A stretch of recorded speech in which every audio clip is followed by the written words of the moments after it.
Cricket খেলা তো সবাই দেখি। এই জনপ্রিয় খেলাটির প্রধান দুটি উপকরণ হলো ব্যাট ও বল। আসুন জেনে নেই ক্রিকেট বলের উদ্ভাবন সম্পর্কে। 1760 থেকে 1841 সালের মধ্যে প্রথম ক্রিকেট বল তৈরি করা হয়। অনেকেই বলেন ক্রিকেট বল প্রথম তৈরি করে ইংল্যান্ডের ডিউক পরিবার। সে সময় ডিউকরা ইংল্যান্ডের কেন্ট কাউন্টির পেন্সাহার্ট অঞ্চলে রেডলিফ হিল এলাকায় ক্ষুদ্র ও কুটির শিল্প ব্যবসায় নিয়োজিত ছিল।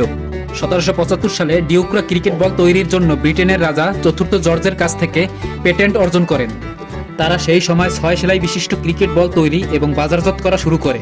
তাদের বলই 1780 সালে ক্রিকেট মৌসুমে ব্যবহার করা হয়। ক্রিকেট খেলাটা কেন্ট, সাসেক্স সহ ব্রিটেনের বিভিন্ন এলাকায় দ্রুত জনপ্রিয়তা অর্জন করে। একই সঙ্গে ডিউক পরিবারও এর ইতিহাসের অংশ হয়ে যায়। ক্রিকেটকে জনপ্রিয় করা ও ছড়িয়ে দেওয়ার পেছনে ডিউক পরিবারের অবদান কম নয় মোটেও।